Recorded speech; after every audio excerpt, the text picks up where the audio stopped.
Assalamualaikum warahmatullahi wabarakatuh. Saya atas nama Herunisa Hamrullah dengan NIM 2004075610068 dari kelas 30E akan membahas materi paragraf. Pengertian paragraf secara umum. Paragraf adalah suatu rangkaian kalimat yang memiliki gagasan utama. Paragraf dibuat dengan mengembangkan sebuah gagasan utama. Paragraf terhimpun atas beberapa kalimat yang bertautan membentuk suatu ide ataupun gagasan. Pengertian paragraf menurut KBBI adalah bagian bab dalam suatu karangan yang biasanya mengandung satu ide pokok dan penulisannya dimulai dengan garis baru. Pembagian paragraf berdasarkan bentuknya. Paragraf deduktif. Paragraf deduktif adalah suatu paragraf yang kalimat utamanya terletak di awal paragraf. Dalam paragraf ini diawali dengan kalimat utama yang menceritakan sesuatu yang bersifat umum, baru kemudian menceritakan hal-hal yang bersifat khusus. Yang kedua, paragraf induktif. Paragraf induktif adalah sebuah paragraf yang kalimat utamanya terletak pada akhir paragraf. Kalimat tersebut pada umumnya berisi sebuah kesimpulan dari gagasan-gagasan penjelas yang telah diuraikan. Yang ketiga, paragraf campuran. Deduktif induktif. Paragraf campuran adalah sebuah paragraf yang gagasan utamanya berada pada awal kalimat pertama dan kalimat terakhir.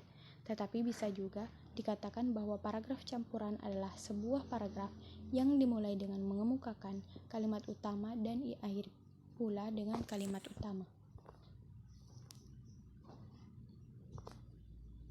Jenis-jenis paragraf menurut tujuannya. Yang pertama, paragraf narasi. Paragraf narasi adalah sebuah paragraf yang isinya menceritakan suatu kejadian tertentu yang telah disusun secara berurutan. Adanya paragraf ini berfungsi sebagai penghibur bagi yang membacanya. Ciri-ciri dari paragraf narasi diantaranya adanya tokoh, konflik, dan settingan. Adanya alur cerita yang disampaikan secara berurutan dan terdapat sudut pandang. Yang kedua, paragraf argumentasi. Paragraf argumentasi adalah suatu paragraf yang isinya berupa pendapat atau opini yang telah disampaikan oleh penulisnya. Paragraf ini memiliki tujuan untuk memberikan pandangan terhadap satu permasalahan kepada pembaca. Ciri-ciri paragraf argumentasi yang pertama adalah paragraf ini berisi tentang tulisan ilmiah, menyertakan argumentasi atau alasan-alasan yang kuat berupa data ataupun fakta supaya pembaca percaya. Dan terdapat kesimpulan pada akhir paragraf. Kesimpulan tersebut sebagai penguat dari pendapat-pendapat yang telah dijelaskan. Yang ketiga, paragraf eksposisi. Paragraf eksposisi adalah sebuah paragraf yang berisi tentang informasi-informasi yang berupa pengetahuan atau berita. Paragraf eksposisi ini bertujuan untuk memberikan informasi yang sangat jelas kepada para pembacanya terkait topik yang telah disampaikan. Ciri-ciri dari paragraf eksposisi ini diantaranya adalah paragraf yang memuat karya ilmiah, mempunyai tujuan sebagai pemberi informasi. Tulisan yang ada dalam paragraf ini merupakan peristiwa fakta atau hasil dari sebuah penelitian, menyertakan sumber berupa data seperti gambar, buku rujukan, grafik, peta, dan sumber-sumber lain yang relevan. Dan yang terakhir, tidak mempengaruhi pembacanya.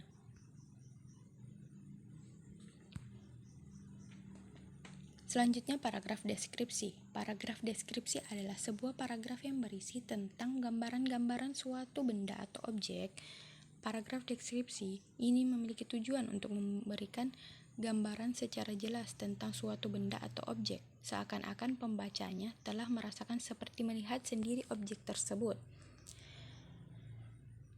Ciri-ciri paragraf deskripsi. Paragraf ini berisi tentang penggambaran suatu benda atau objek yang melibatkan panca indera seperti bentuk, rasa, suara, warna, dan masih banyak lagi.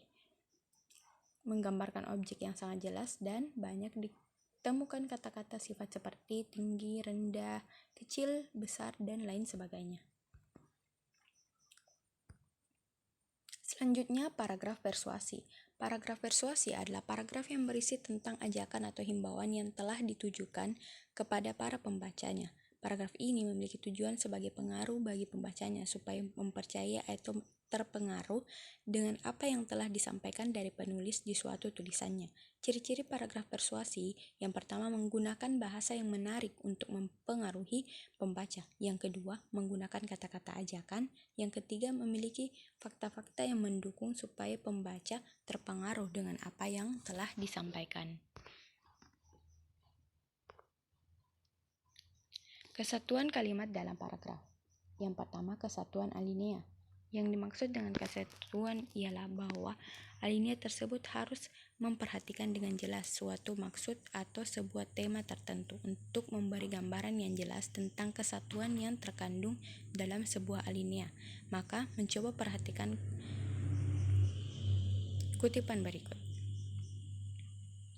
Sifat kodrati bahasa yang lain yang perlu dicatat di sini ialah bahwasanya tiap bahasa mempunyai sistem ungkapan yang khusus dan sistem makna yang khusus pula. Masing-masing lepas, terpisah, dan tidak tergantung daripada yang lain. Sistem ungkapan tiap bahasa dan sistem makna tiap bahasa dibatasi oleh kerangka alam pikiran bangsa yang memakai bahasa itu. Kerangka alam pikiran yang disebut di atas. Jadi, dalam tulisan-tulisan yang baik, terdapat 4 macam cara untuk menempatkan sebuah kalimat topik atau kalimat utama, yaitu: A. Pada awal alinea, dengan menempatkan kalimat pokok pada awal alinea, gagasan sentral tadi akan mendapat penekatan yang wajar. Alinea semacam ini biasanya bersifat deduktif, yaitu mula-mula mengemukakan pokok persoalan, kemudian menyusul uraian-uraian yang terperinci. Kalimat lain dalam alinea tersebut harus dipusatkan untuk memperjelas ide atau gagasan sentral tadi. Cara ini merupakan metode yang paling baik. B. Pada akhir alinea, kalimat topik dapat pula ditempatkan pada bagian akhir dari alinea tersebut. Dalam hal ini, alinea itu bersifat induktif. Cara ini lebih sulit tetapi lebih efektif, terutama dalam mengemukakan argumentasi. C. Pada awal dan akhir alinea, kalimat topik dapat pula ditempatkan pada bagian awal dan akhir dari alinea. Dalam hal ini, kalimat terakhir sering mengulangi gagasan dalam kalimat dengan sedikit tekanan atau variasi. Yang terakhir, D. Pada seluruh alinea, kalimat topik atau kalimat utama dapat juga termuat dalam seluruh alinea. Alinea semacam ini terutama dijumpai dalam uraian-uraian yang bersifat deskriptif atau naratif. Sekian pembahasan materi mengenai paragraf dari saya. Semoga apa yang saya sampaikan dapat bermanfaat bagi kita semua. Wassalamualaikum warahmatullahi wabarakatuh.